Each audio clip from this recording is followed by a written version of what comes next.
নমস্কার বন্ধুরা, ব্রততিস কিচেনে আপনাদের সকলকে অনেক অনেক স্বাগত। আজকে আমার রেসিপি হলো কিমা চানা মশলা, একদম বিয়েবাড়ির স্টাইলে। এজন্য আমি এখানে ছোলাকে নুন হলুদ দিয়ে সিদ্ধ করে নিয়েছি। দেখুন কালারটা কিন্তু খুব সুন্দর লাগছে।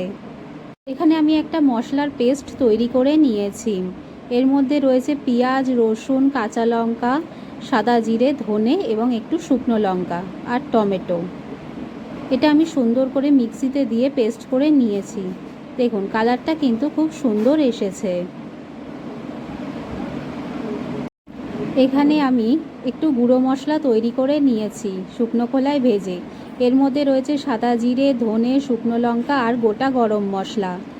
এটা আমি মিক্সিতে দিয়ে ভালো করে পেস্ট করে নিয়েছি। এবার কড়াইতে তেল গরম করে তার মধ্যে দিয়ে দিয়েছি তেজপাতা। এবার সাদা জিরে দিয়ে দিচ্ছি অল্প একটু। এটা ভালো করে আমি ভেজে নেব। দেখুন সাদা জিরে তেজপাতাটা ভাজা ভাজা হয়ে গেছে। এবার আমি এর মধ্যে দিয়ে দিচ্ছি আগে থেকে পেস্ট করা মশলাটা। মশলাটা দিয়ে আমি ভালো করে কষিয়ে নেব। দেখুন মশলাটা কিন্তু একটু কষতে শুরু করে দিয়েছে। মশলাটাকে আমি ততক্ষণ কষাবো যতক্ষণ না উপরে তেল ভেসে ওঠে। এরপর আমি এর মধ্যে দিয়ে দিচ্ছি নুন, হলুদ আর একটু কাশ্মীরি লঙ্কার গুঁড়ো। এটা দিলে কালারটা কিন্তু খুব সুন্দর হয়। এবার এটা দিয়ে আমি আরেকটু নাড়াচাড়া করে নেব। এরপর আমি এর মধ্যে দিয়ে দিচ্ছি চিনি। চিনিটা দিলে স্বাদ খুব ভালো হয়।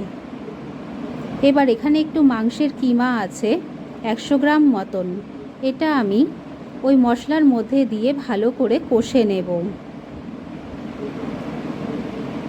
দেখুন মশলাটা কষানো হয়ে গেছে, সুন্দর তেল উঠেছে। এবার আমি এর মধ্যে দিয়ে দিচ্ছি মাংসের কিমাটা। এটা দিয়ে আমি ভালো করে কষিয়ে নেব যাতে মাংসটা ভালো মতন সিদ্ধ হয়।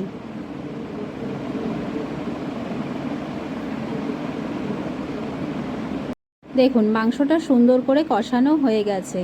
একেবারে মশলাটা মাংসর গায়ে সুন্দরভাবে লেগে গেছে। এবার আমি এর মধ্যে দিয়ে দেব আগে থেকে সিদ্ধ করে রাখা ছোলা। এটা কিন্তু কাবলি ছোলা।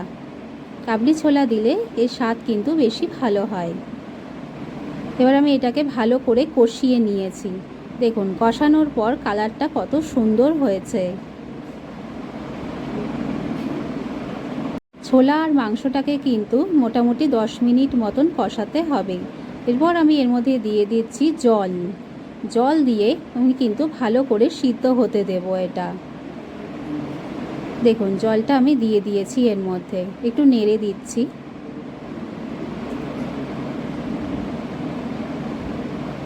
এরপর একটা ঢাকনা দিয়ে এটা আমি ঢেকে দেব মোটামুটি 10 মিনিটের জন্য।